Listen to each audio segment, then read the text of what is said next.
Jai Shri Krishna, Bhartiya Namaskar to everyone. Bhartiya Pranam, Bhartiya Pranam. To everyone. And we begin with our session. We are fortunate to have Mrs. Sarita Sarafji with us. Jaipuriya family is fortunate that we had the pleasure of accompanying you in the school. You came for the art workshop, ma'am. So those who have joined today, a brief introduction of ma'am for them. A disciple of Sri Aurobindo ji and the mother since 1989. She was led on this path by Shri Kirit Joshi ji. Studying books of Sri Aurobindo ji and mother is her passion. She is very fond of art and has worked as a graphic designer for a couple of years recently. She is a volunteer in the art department at Sri Aurobindo Ashram, Pondicherry. She has penned a few books, namely Nachiketas, Socrates, Abraham Lincoln. Currently, she is translating Hymns of the Mystique Fire by Sri Aurobindo ji into Hindi. This contains all the hymns addressed to Agni Dev in the Rig Veda. She feels it is important for the North Indian Hindi scholars to know Sri Aurobindo's point of view about an ancient text. Yesterday, ma'am talked about what is dharma and why is everyone in search of dharma at length. And we all could be benefited greatly. In the morning also, I was listening to it again, ma'am. Today's session will be on dharma that takes me towards peace, light, and love. And how do I attain to it? Over to you, ma'am, for this spiritual journey. Thank you for this opportunity for addressing everybody. Thank you everybody for being here. So for a little recap that we had yesterday, we spoke about dharma is the right action, Rita, the ought to be, the ideal action that emerges from us when we reach the top. And we have the 360-degree view, the all-comprehending consciousness, as Sri Aurobindo says. And when we become a perfect bow, a simple bow, then the archer, which is Satyam and Brihat, picks us up, and then from us emerges the right action, which can be multiple, and which is always harmonious, straight like the rays of the sun. So this is what we had spoken of yesterday. Now this is a very big roadmap. How do we on it? So over centuries, people have given different definitions of dharma. Today, the one that I'm going to tell you is from the Manu Smriti. Manu was a very, very great sage who had himself reached the Satyam, Ritam, Brihat. But he also saw that people are struggling to understand what is dharma and they are not being able to reach the top. So he decided to help those people, and so he gave simpler definitions, simpler ideas that would make them reach up to the middle height. So if we are here and we want to reach up the top of the mountain, so there are many stages by which we can reach the top. And his ideas, his simple definitions would help us reach up to the middle ground. He gave 10 words, 10 states of consciousness, which would take us from the lower levels progressively up, and take us up to the middle heights. And these words were not really just words, they define states of consciousness. Now I would like to just point out one thing, that there is a difference between knowing a state of consciousness and becoming that, of possessing that state of consciousness, of living in that state of consciousness. So as far as knowing something goes, we can know from books, we can know from people can tell us things about it, but that is just knowledge. But to possess that state of consciousness, it has to be cultivated. So we must be aware of this, that there is a difference between knowing and being. So let's begin. The first state of consciousness that he spoke of was dhriti, patience. Now patience, dhriti means a capacity, a state of consciousness in which patience is born. If somebody says try to be patient, he wants you to cultivate that state of patience. For me to say I know patience, I know very well what patience is all about, that's all very well, I know what it is, but am I patient? Am I really patient? Have I cultivated patience in me? That whatever I do patiently. That is the thing. It is something that can't be learned like you would learn a subject like learn chemistry and biology. But if you can cultivate patience, then surely it will help you learn your chemistry and your biology lessons much better. I'm going to tell you a story.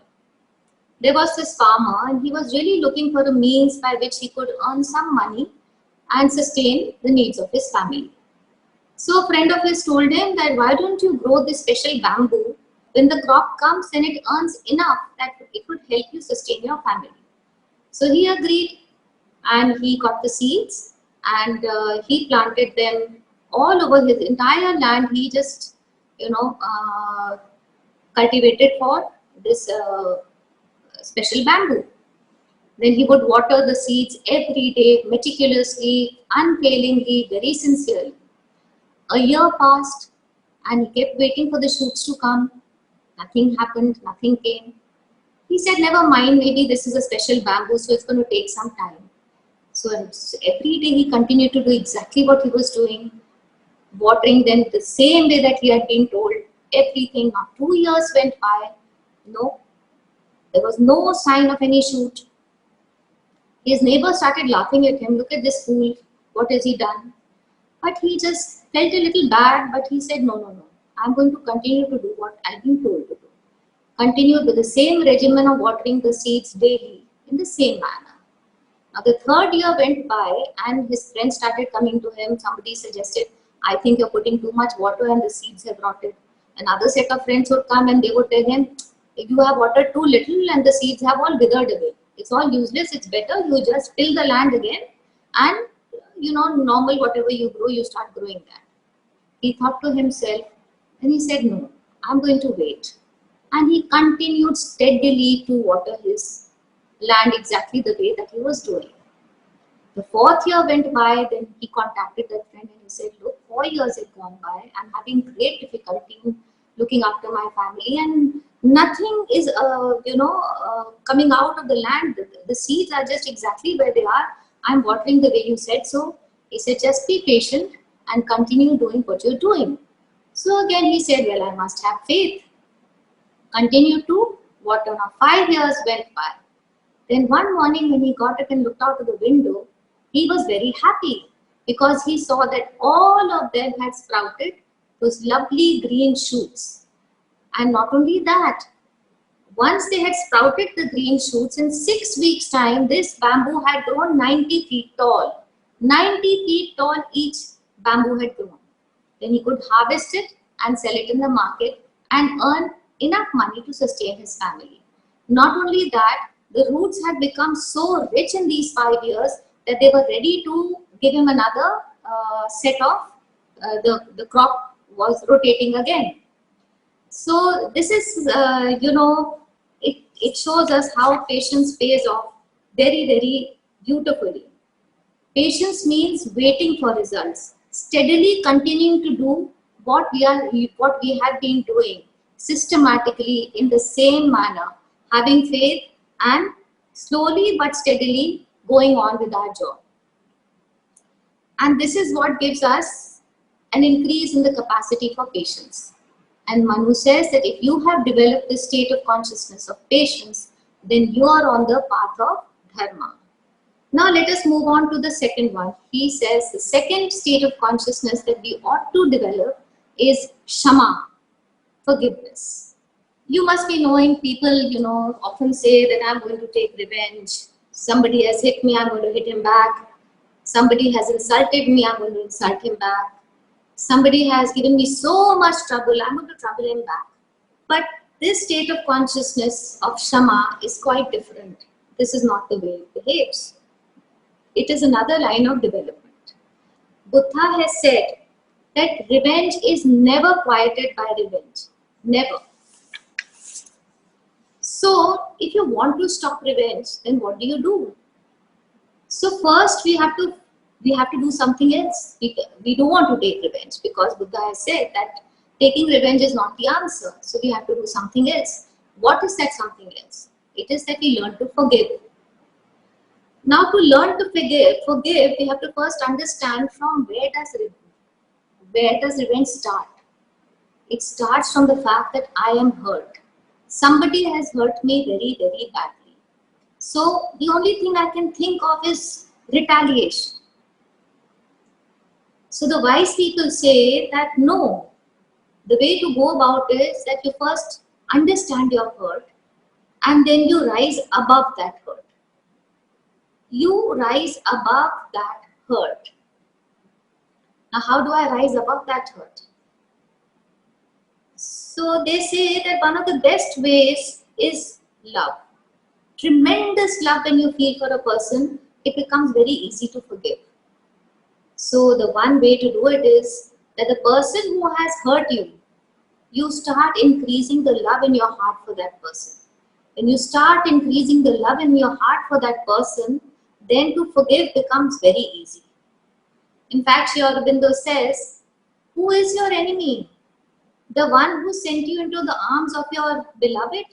How can he be your enemy? Now, when somebody hurts you, you again are uncomfortable and you are looking for that stability, you're looking for that resting place, you're looking for that relief that we spoke of yesterday. Now, when we find that relief, and that relief helps us grow that love within us, it is so beautiful, and you realize, oh my God, because of this person and the way he spoke to me, I have found the most beautiful thing in my life. Then how can he be my enemy? So then the forgiveness comes very, very easily. In fact, even forgiveness you overcome. Forgiveness is also not needed because you are only love, love, love. You are nothing else but love. The sense of forgiveness is also not important. Now that is the state of consciousness of Shama. The third one that Manu speaks of is Dhamma. It is self-control. Dhamma is also purity. You understand purity like 24 karat gold is pure gold. Similarly, he is talking about purity meaning absence of mixtures. Now within man, we see that we have thoughts and we have desires. And both of them are normally all mixed up. It's a big khichdi, it's like a mixture. Now that leads to impurity. So what we have to do is, slowly and steadily, we have to separate the strands of thoughts from the strands of desires. When we do that, then we are able to arrive at pure thought. And with pure thought, we are able to see our desires. And when we see our desires, then we can control our desires. So, Dhamma is the third state of consciousness that is very, very important to develop to walk on the path of Dharma. So here again, like when people's thoughts and desires are all mixed up. For an example, if there is a child who says, I like to watch television. Somebody asks him why. He says, I get a lot of information out of it. It's wonderful. Now he doesn't tell you that he also gets a lot of excitement out of it. Now when the child says he gets a lot of information, knowledge out of it, that is his thought. He thinks, his mind tells him that yes, you're getting a lot of information. But what his desire is not being able to say is that I also get a lot of excitement out of it. If he were able to separate the two, then he would know that yes, I get information out of it, and along with that, I get a lot of excitement out of it. So it gives a sense of great empowerment when I am able to create this kind of purity in my consciousness. The fourth one is a very, very important one, which is a state of consciousness called asteyam, non-stealing. Human beings are always in search of something, whatever they like, they put it in their pocket. But this is called steyam. Now society has defined yours and mine. If you take my things, then according to society, that is stealing. But here I would like to point out something else. This world is built by God. So things in this world don't belong to us. Nothing belongs to us in this world. These pebbles, these little pieces of rock, these few, these shells and all that are lying on the beaches and all, we like them. We pick them up and put it in our pocket. But the point is, they are there today, they are there tomorrow. We may exist or we may not exist, but they will exist. They will continue to be there. They don't belong to us. But yes, when we are taking a walk along the beach, we find these things, we put it in our pocket, and now they become ours. And if somebody sees them and likes them, takes them, we say, no, that is mine, you cannot take it.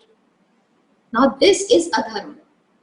Why? Because dharma says that everything in this whole world, even if I take it, because it's lying there, it is not mine. I can take it for my use, for my need. But here also Sri Krishna says that you have to offer. You have to offer. Whoever takes without offering is a thief.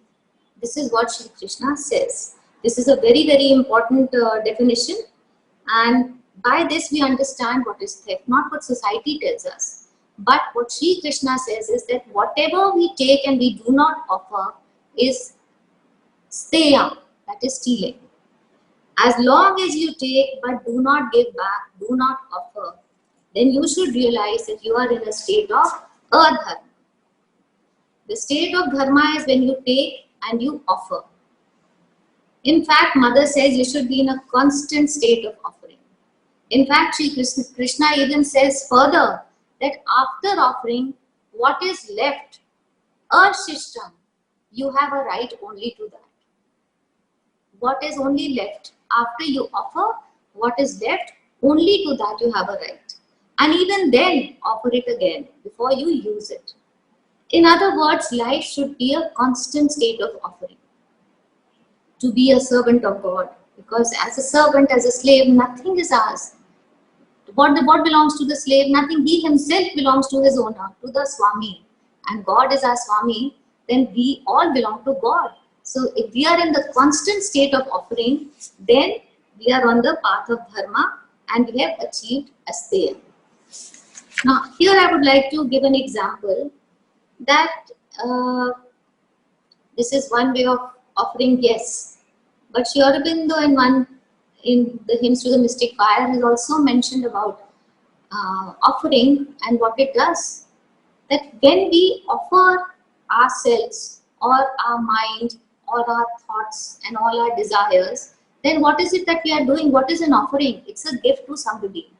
Once I gift something to somebody, it's not mine anymore, it is that person's. And now that it is his, then it is his responsibility to deal with it.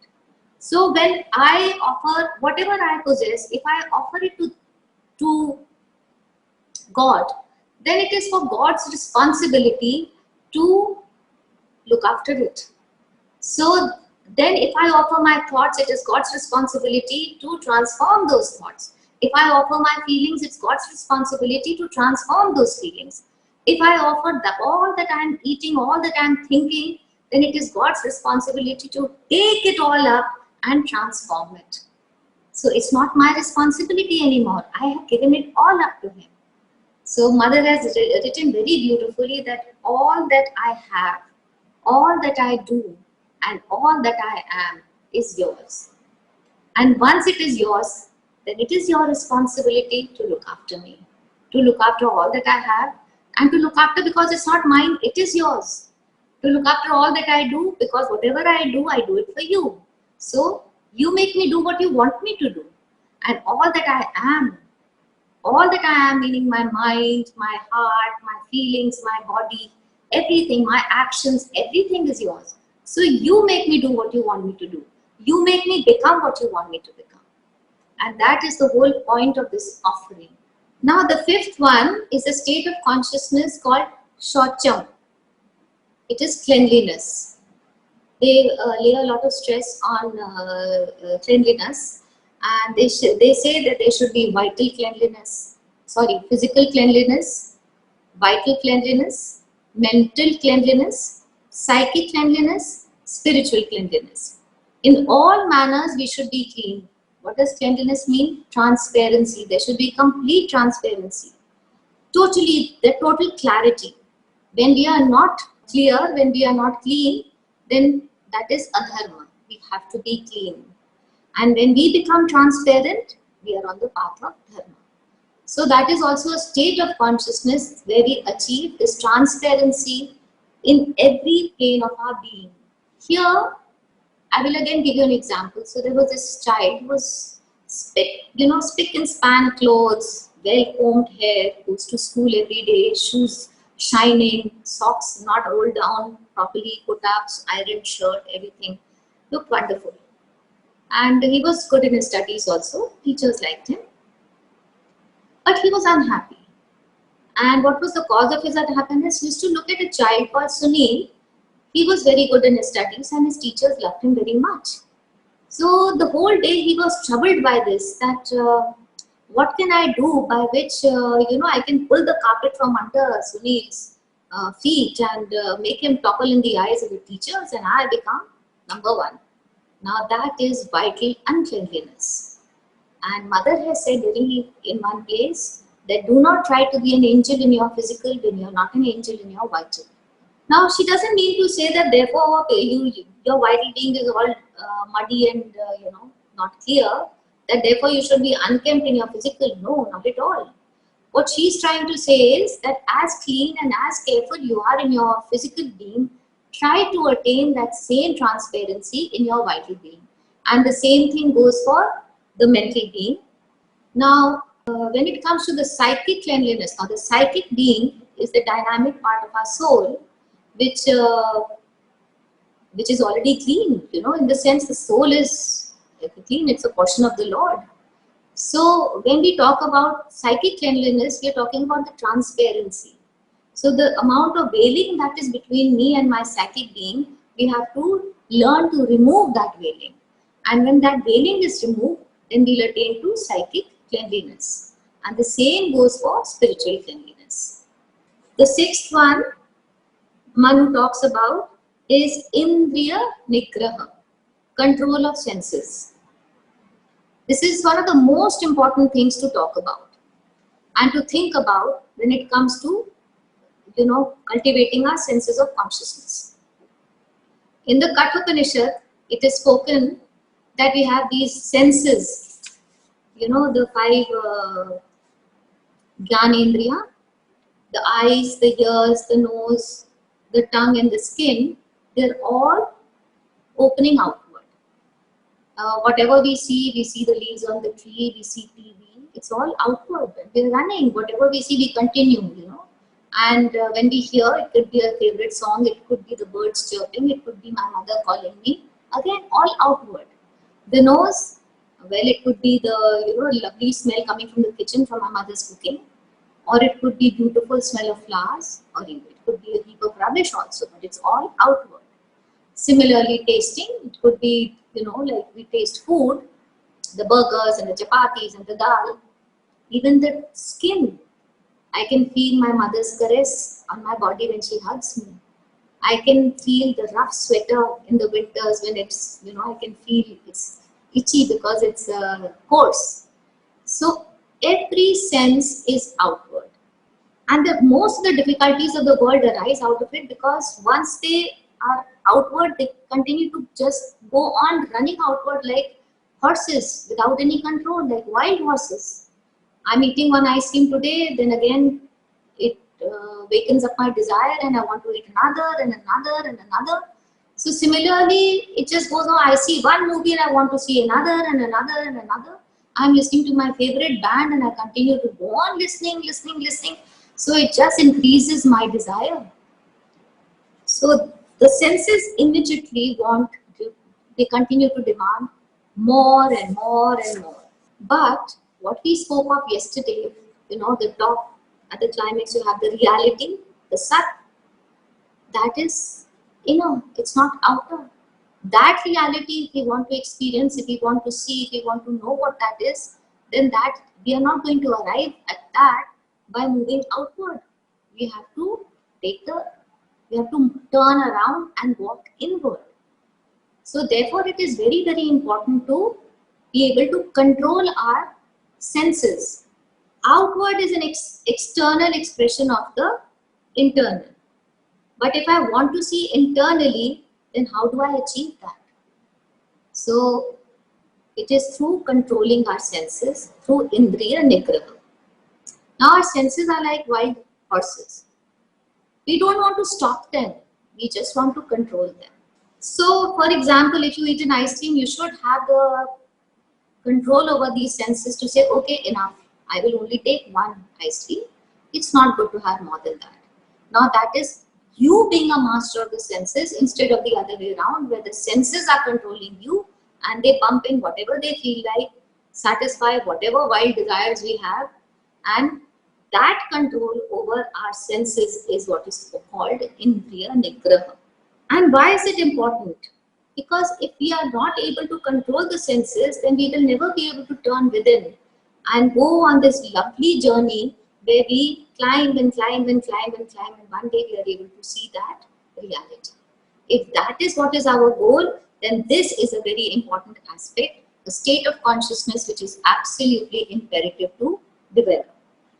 The seventh one that Manu talks about is Dhi, clarity of intelligence. Intelligence is of many kinds. You know, we've all heard of dog intelligence, cat intelligence, elephants have an intelligence of a kind, horses have, cows have.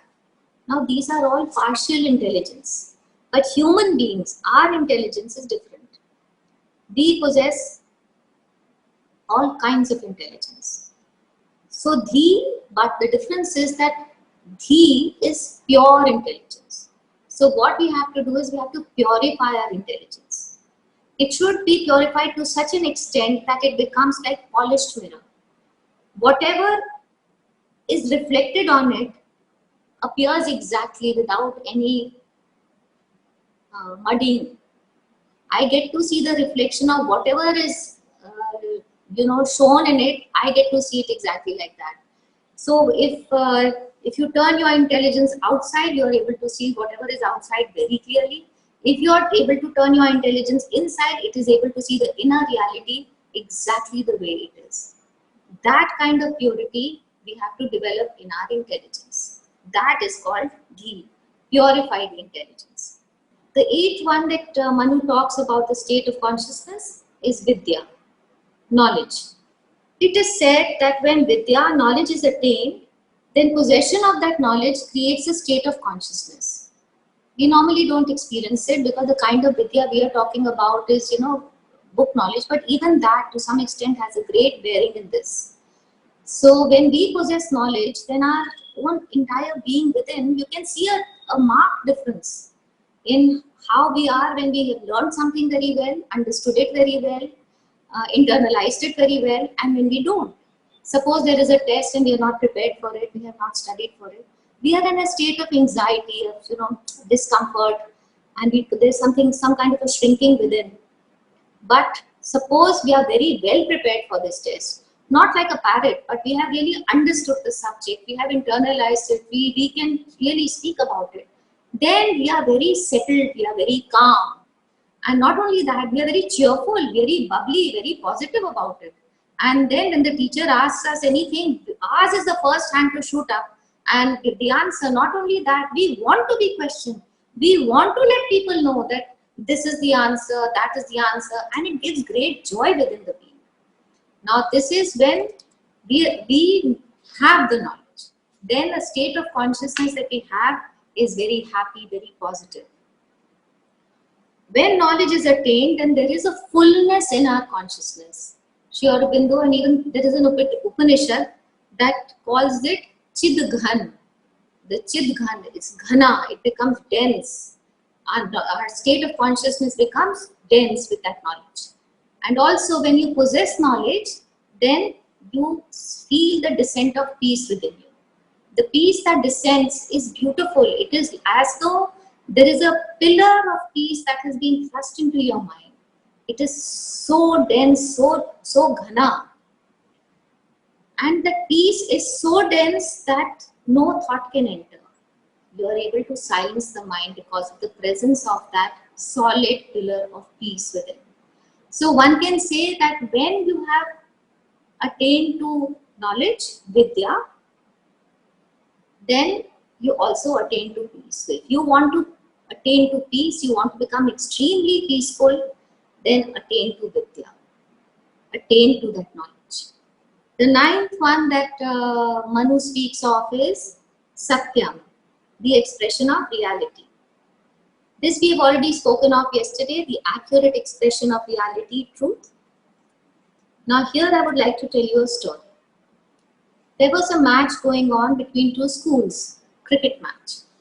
And Rohit, one of the batsmen, he was at the crease and he was supposed to be the batsman for the next ball.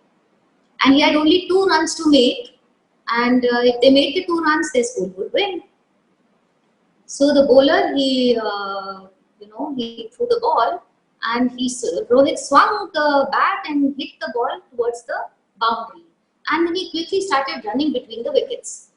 And he finished 1 run, and on the return, he saw that one of the fielders had picked up the ball and had thrown it towards the wicket, so that, in an attempt to make him out. And he knew it, so he quickly flung himself on the ground with his bat, because if you hit the crease with the bat, then you are not out. Now, as he dived with his bat in front, he saw that the ball had hit the wicket and his bat was on top of the line but not touching the ground. So he knew that I am out, because the ball has actually hit the wickets and his bat was 2 inches above the ground. So he picked himself up and he was just, brushing off the mud. And all of a sudden he heard cheering, and the umpire on the mic is saying that this school has won, and all the people were out congratulating him and, picking him up on their shoulders and celebrating, and he couldn't figure out. And then he realized that he was the only one who had seen that the ball had hit the wicket before he had reached the line. He felt very uncomfortable inside. He was unhappy. There was no joy. All the joy that he could see in his schoolmates and his, his cricketing team, he couldn't share in it. And there was jubilation all around, but something inside him was very heavy. So when they put him down, he walked up to the umpire and he told him the truth. And he said, "Look, I saw this and I was out because the ball hit the wicket before my bat could touch the line." And so the umpire changed his judgment, and he said, "Okay, school B has won and this is lost." Now his friends and all were very angry with him. School was angry, but he was happy because he felt very peaceful inside that he had done the right thing. He had been truthful. He had seen the accuracy of what the real reality was, and he stuck to it and he expressed the truth. This is a very, very important point, because without truth we cannot hope to achieve to that eternal truth, the expression of that eternal reality. It is these little steps that we take in our life that put us on this path, this big journey and this ascent towards that Satyam, Ritam, Brihat. Now we come to the 10th and the last point, which is akrodh, absence of anger. Some people would even go so far as to say that the fastest way to fall in consciousness is allow anger to get to us. And to some extent they are right also. Because when we get angry, it clouds our intelligence. You know what we spoke about, that we should have purity of intelligence. Whatever we may have worked on that, it completely gets undone. It clouds our intelligence. We lose our patience. We also lose our ability to tell right from wrong. So, you know what we spoke about forgiveness? Same way, forgiveness and absence of anger are completely correlated. So, as if we are able to control our anger, it's easier for us to forgive. So, we have to understand the connection between anger and absence of anger and the ability to forgive. When there is no anger, then forgiveness will come easily. So the more and more we are able to control our anger, the more and more we are on the path of dharma. Now these are states of consciousness that have been outlined in the Manusmriti by Manu, and he says that by developing these states of consciousness and living them in our daily life, day-to-day life, we can attain to the middle heights and reach up to, the center point of arriving at that high point, the climax of Satyam, Ritam, Brihat. While we may, we are able to talk about it in half an hour, but it takes a lifetime to, master it. And, whatever we do in life, at every moment, we are given a moment of choice. To be angry or not to be angry. To forgive or not to forgive. To be patient or not to be patient. I may be sitting in the hospital waiting for my turn to see the doctor. Now there are 10 patients ahead of me, and I say, oh my God, why doesn't, let me go up to the receptionist and, tell her that I'm in a hurry, I have this, I have to do this and I have to do that. Mere ko pehle andar jaane do. Now we can also say, no, I will be patient. I will be patient. Why? Because these 10 people also are not idle. They also have things to do at home. So if I have 9 people ahead of me, let me pray for them that they have come here because they are ill. And so I wait my turn. And the moment I make a choice, you will see that already drop by drop by drop, that patience is dripping inside you, and you are cultivating that state of consciousness. And as you go on using each and every opportunity in a positive manner, then that state of consciousness becomes deeper and deeper, more and more strong and vibrant within you. It is the same thing, whether it is patience or forgiveness. We are living in a household, we go to school, when we are playing, there may be not reason why there is a fight, and then the sense of revenge, and then again we arrive at that point, we say no, we will not take revenge, we will forgive. For all these, life gives us moments of choice. Every moment we have a choice. And it is for us to decide that this moment, am I going to utilize it to grow these states of consciousness or not? That is in our hands. And these 10 states will help us in whatever action we do, whether we want to take the path of dharma or adharma. And these will get us to the middle point. But here I would like to point out one more thing to you, that sometimes people come up and say that this is dharma, follow it, it is final. And I would like to say it is not final. It is the midpoint. These 10 points of dharma are universal for everybody. We have to develop it. But it is not the last plane. No, it takes us up to the middle heights. And we must develop these states of consciousness because they are an aid which will take us to the middle point. But it is not the final. Because dharma is constantly developing.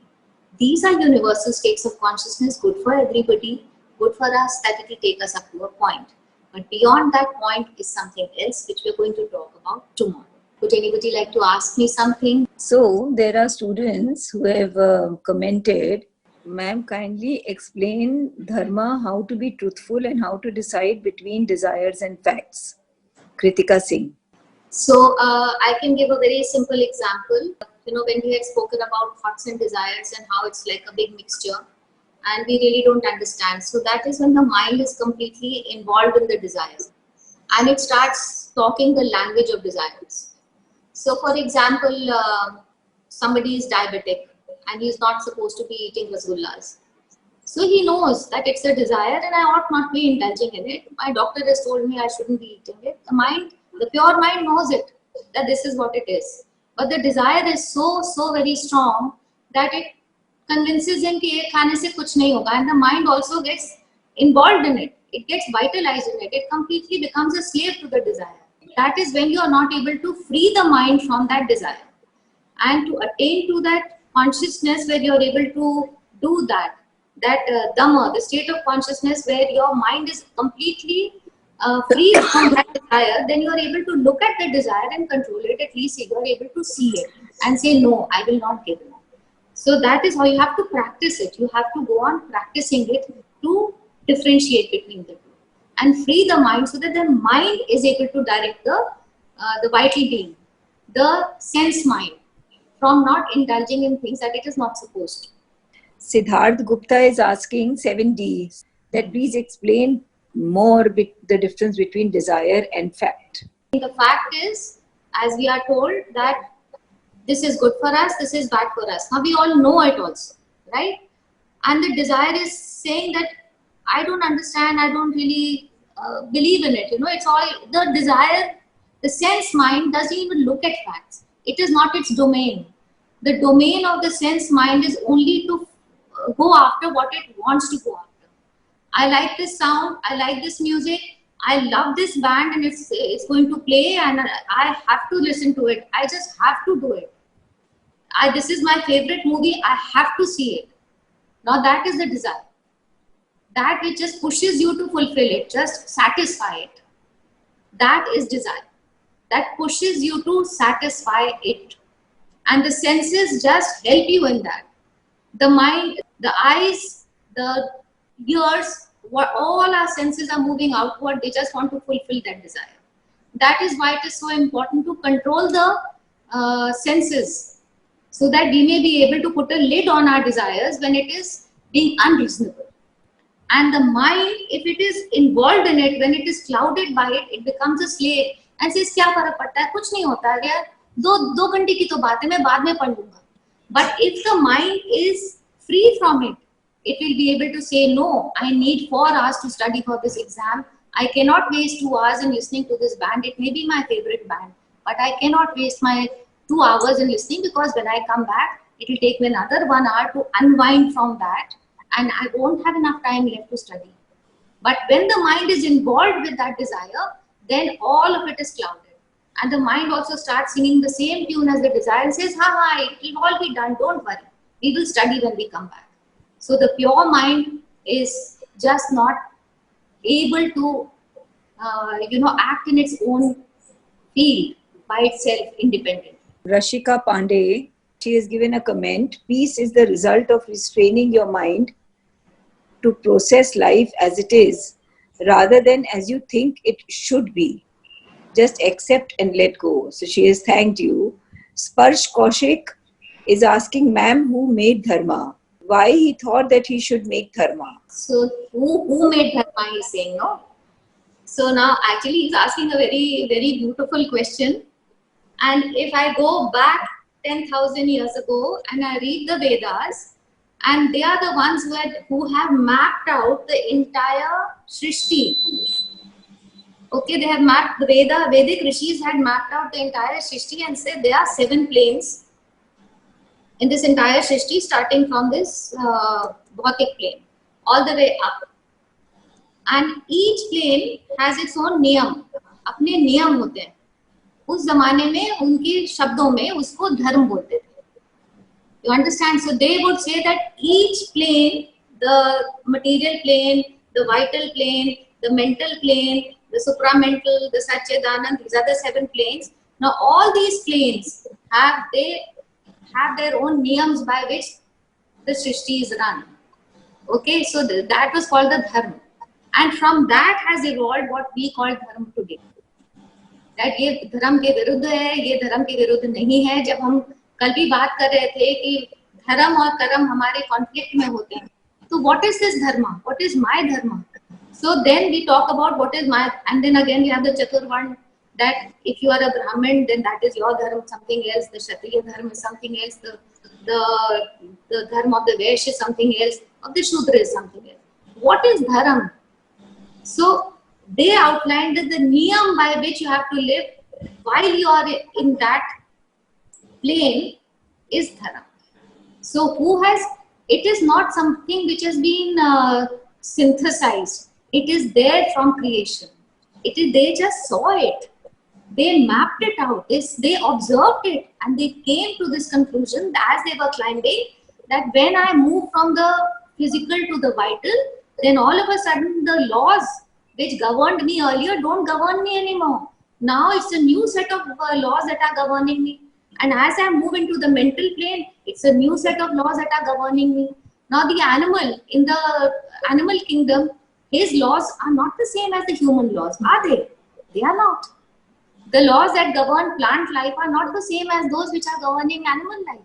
So that is dharma. But as we are moving from our current state and we want to move to something else, then we have to develop these states of consciousness that was put us on this path of dharma that are going to take us even further and further and further, where it's going to lead us towards that world of Satyam Ritam Briham. Thank you, Sarita. That was beautifully explained. So Kritika Singh is saying, just like Yudhishthir, who followed dharma by being truthful and choosing the right path always. Really beautiful explanation, ma'am. Thank you. So Sparsh Kaushik is asking, has dharma been written in any book? Oh, plenty of books have given plenty of definitions. Like I said, even the Mahabharata, if you read, I exactly don't know, but there is a place where they've given 3 definitions. And there's another where they've given 4 definitions. But the one that I have given from Manusmriti covers all those. So this was the more comprehensive one, which I have told you. And this defines the states of consciousness that put you on this path of dharma and take you up to the middle heights. And from there, when we discuss tomorrow, you will realize that this is up till now is universal for everybody. We all have to cultivate these states of consciousness. But tomorrow we will see how there will be a kind of a bifurcation where we will have to move on our own, chart our own course as we move forward towards that Satyam Ritam Briham. Any other questions? Any other questions, students?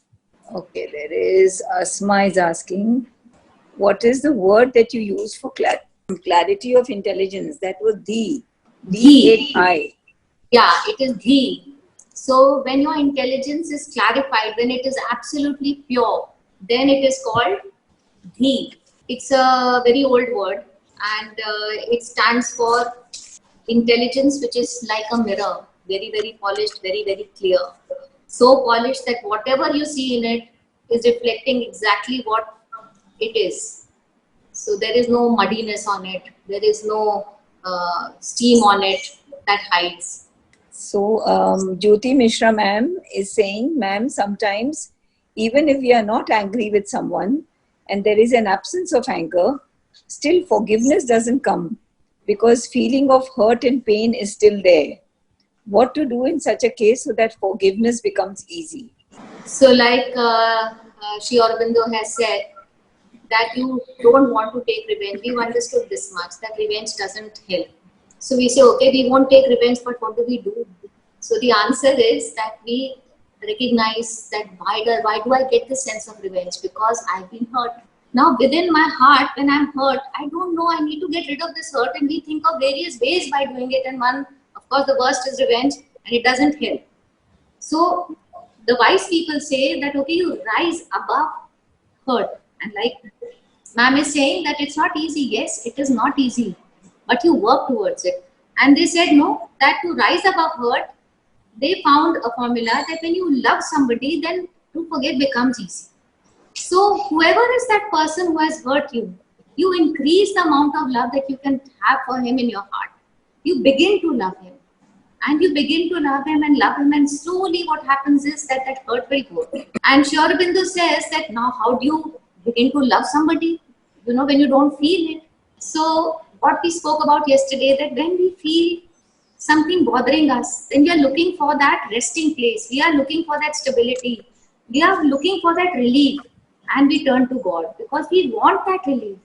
And when we turn to God and we offer ourselves, we also offer our heart, which is full of hurt. What happens when you give a gift to somebody, then it's not yours anymore. You offer that heart full of hurt to God, and you say, this heart which is really hurting is yours, it's not mine anymore. So now that heart belongs to God. Now it's his responsibility to look after that heart, and he will pour that relief into that heart. You must have faith that when I have gifted it, it's not my problem anymore, it is God. Sooner or later it will be. Now we must also understand not to be impatient. That state of consciousness we spoke of, that I have offered to God, nothing happened, my heart is still hurting. We can't be impatient because that is also one of the states of consciousness. We have to be patient. We have given our heart to God, and he is going to mend it. He is going to fill it with love. He is going to help us forgive. He is going to help us get over the hurt. We must have faith, and we must have patience.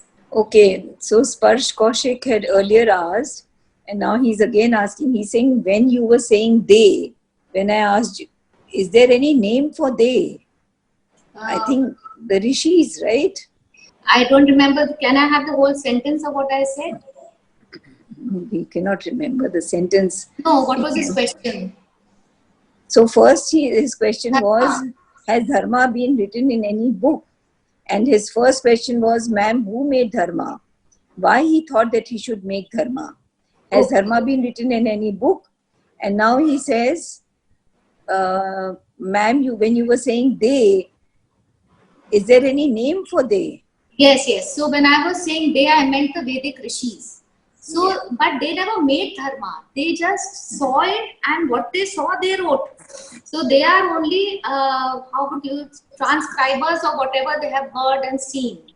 They saw that there is a certain law by which people live. There's a certain law that is guiding their lives. Certain law for animals, certain law for plants, certain law for human beings, and human beings on different levels also have different laws. So they just documented all that. That is why the Vedas are called Shruti, because they heard, right, Sparsh? And Drishti, what they saw and what they heard. Okay, so I think, let me see if there's any more question. No, there isn't any more. Jyoti Mishra ma'am has thanked you, beautifully explained. Thank you so much. And Sparsh Kaushik has also thanked you, so his question is answered. Thank you everybody for being here. That was really wonderful. Kanika ma'am is asking, what keeps you centered to your dharma? Oh, right. Sorry, Kanika. I thought I'll ask after Sparsh. Kanika ma'am is asking, what keeps you centered in the dharma? Our goal. If I have a goal and it is like a flame burning in my being, and it is something so predominant that is what keeps us centered. If I know that there is a certain laksh that I have to reach, then that is going to 100% keep me centered on my dharma. Yeah, when we have an aspiration to consciously transform ourselves, then that aspiration itself, when you keep fueling and you keep working on it, then you become more and more focused towards consciously becoming settled in these states of consciousness. There is something beautiful that Mother has spoken about when she talks about it. She says the only thing you have to remember is to keep thinking about, never forget the purpose and goal of your life. Then you will never forget, you will never veer away. You will be always aligned to that which is your dharma. Because if you don't forget the purpose and goal of your life, you will always be aligned to your dharma. Very nice. Kanchana has said, thank you so much, ma'am, for another wonderful session. Ananya Giri has thanked you for a very beautiful session. Mona ma'am has said, thank you, ma'am, for such a beautiful and enlightening session. Prerna Chauhan, Farah Khan, Sparsh Kaushik, Meenu Srivastav, Jyoti Mishra ma'am, they're all thanking you for a beautiful session. Thank you, everybody, and it was a joy to be able to talk to you. Thank you very much. Thank you, ma'am. We are very grateful that you gave us new insight. I must say, Asteyam, we are in the habit, whenever we go to beaches, we pick up something. So from now on, today, like I personally can say, I have learned a lesson. I'll never pick up anything because that never belongs to us. No. The point is not to pick up. Please pick up, but offer it to God and say, this is yours. Please pick up. It is we are in contact with all the things in the world, right? It doesn't belong to us. So therefore I say, God, this pebble of yours is beautiful. This shell of yours is beautiful. I offer it to you. It is yours. And then what is Ashishtam, that which is left is mine. I mean, that I'm allowed to use it. Even when you bring it to your home, you can say it is God's and I'm decorating my home with it. Unka. No doubt, ma'am. Similarly, about Indriya Nigra, I believe we all, especially children, will be helped in a great manner, ma'am. We know this Shreyas prayers. Yesterday you told us, ma'am also told this thing. But somehow or the other, knowingly we make wrong choices. So today's session will be very helpful for us, and you're reaffirming that particular thing that yes, this is what this is how we have to make right choices, and this is what will take us to the certain level of consciousness from where you will take us above tomorrow. Thank you so much, ma'am. So there is one more question from Sparsh Kaushik, and I think this needs a clarification. Sparsh is saying, ma'am, in my opinion, one should not have any goal, because if we reach our goal, then we do not move further. Okay, here I would like to say that life is a dynamic, it's not a static. So you have one goal, you reach it, and then another one will come forward and you reach it, and then another one and another one. Now, even if you see the life of a tennis player, you think he wins one Wimbledon and that's the end of it. No, first of all, to even reach that Wimbledon, he had many, many goals in his life that made him reach that Wimbledon, right? He must have started when he was maybe 10, 11 years old. He started, his first goal was that, okay, I win against my schoolmates. And then he gets a coach, and his coach gives him so many goals that you have to achieve this in his physical training and all that. Those are little goals that help you achieve a very big goal. Again, that goal will take him to the state level, then the state level goal will take him to the national level, then the national level will take him to the international level. So similarly, life is made up of many goals. And even when you reach your final goal, even if I were to say that Satyam Ritam Brihat is my goal and I reach to it, it is a dynamic point. None of us have reached that goal, but whatever we've understood from those who have reached that goal, you have a constant work to do on this earth. Whether you look at the lives of all the saints, who ultimately they say what? That you have to continue working in this world to help people. This earth is ours, this earth is as divine. So there is never an end to a goal. It's not like you reach that goal and that's the end of the story. No. Further goals keep opening up. The road keeps opening up to more and more goals. But to live an aimless life is a worthless life. Mother has said very specifically, an aimless life, worthless life. Because you get up in the morning, you have an aim that you have to go to school. Okay, I have to get ready for that. If a mother, she gets up in the morning, what is her goal? She has to feed her children, send them to school. So that's the point, that life without an aim is pointless. You must have an aim. Yeah, the mother has said so beautifully that an aimless life is a worthless life. There has to be a goal, and we have to keep reaching the goal and going further. That's how we're going to reach the highest. Thank you. And even to reach the highest, it is not the end. It is the beginning, because then it is the expression of that highest which has to flow out of you. There is no end. Parul Kalra ma'am is saying, just as we learn each day, the same way we also have new goals each day. And Farah Khan is saying goals are part of our life. Absolutely. And Sparsh is saying, thank you ma'am, now everything is clear. Wonderful. Nischala is saying, thank you for this enlightening session. So thank you so much, ma'am. And I think there can be no better line than this, what you said, that this is a beginning, not the end. So I don't think I should add on anything after this. We are looking forward for tomorrow's session. Anjali ma'am, thank you so much.